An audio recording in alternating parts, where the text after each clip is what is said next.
Hey, so this looks really good. There's a lot of really great elements that you have on here, but there's a few things that need to be adjusted. So the first thing, which several people got a little bit confused about, so the placement of everything just needs to be adjusted. So,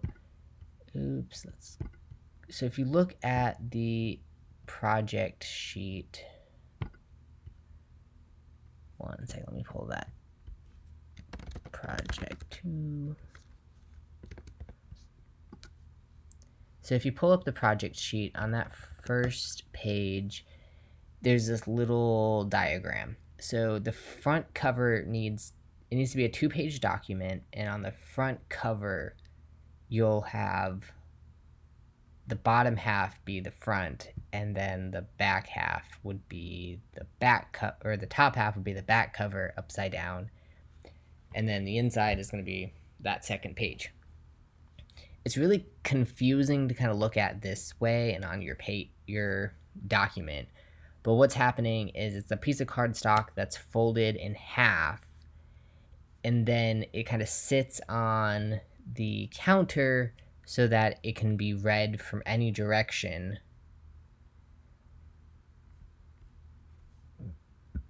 And then they pick it up, they're like, oh, that looks cool. They pick it up, they open it, and they see the inside. So you've got the right format to set it up that way, and it looks really good, and it just needs to be adjusted a little bit to make that work. Your positions, and it looks like you've even got this upside down, so you're on the right path. It just needs to be adjusted. I would adjust this as well. I like what you have going. It just needs to, like, these maybe, I guess it's going to depend how, if this is going into the bleed, then you wouldn't want those all the way to the edge, but like it kind of a little awkward.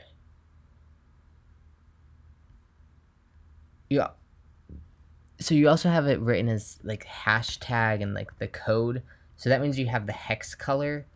What you need to have is the Pantone color because we're working with Pantone. So what you can do, if you go into, let me go back from, okay. So on the class, if you go to the announcements, important information, module 9, that bottom resources, there's a Pantone color finder.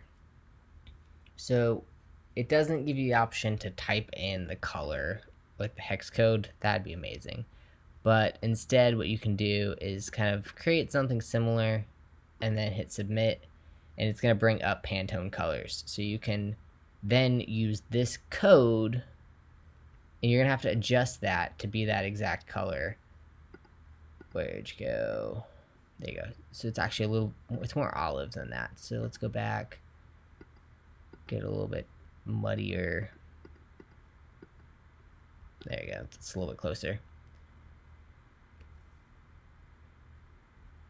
Searching. Apparently it's hard to find olive green.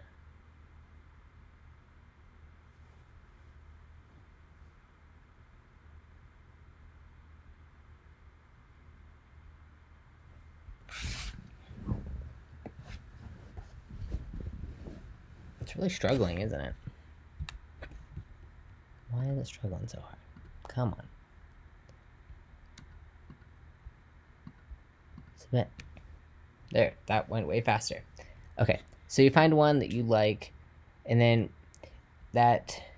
so C means it's a coded. There's uncoded, which is a U.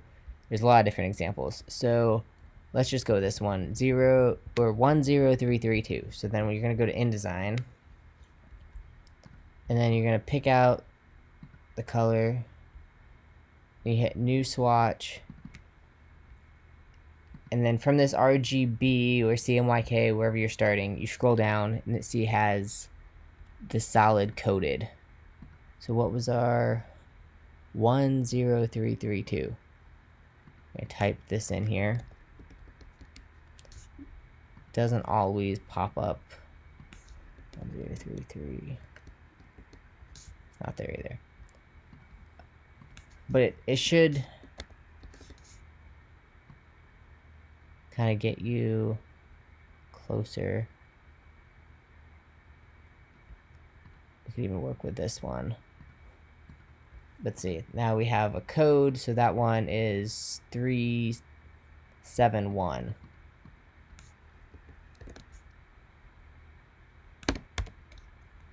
And let's call that olive.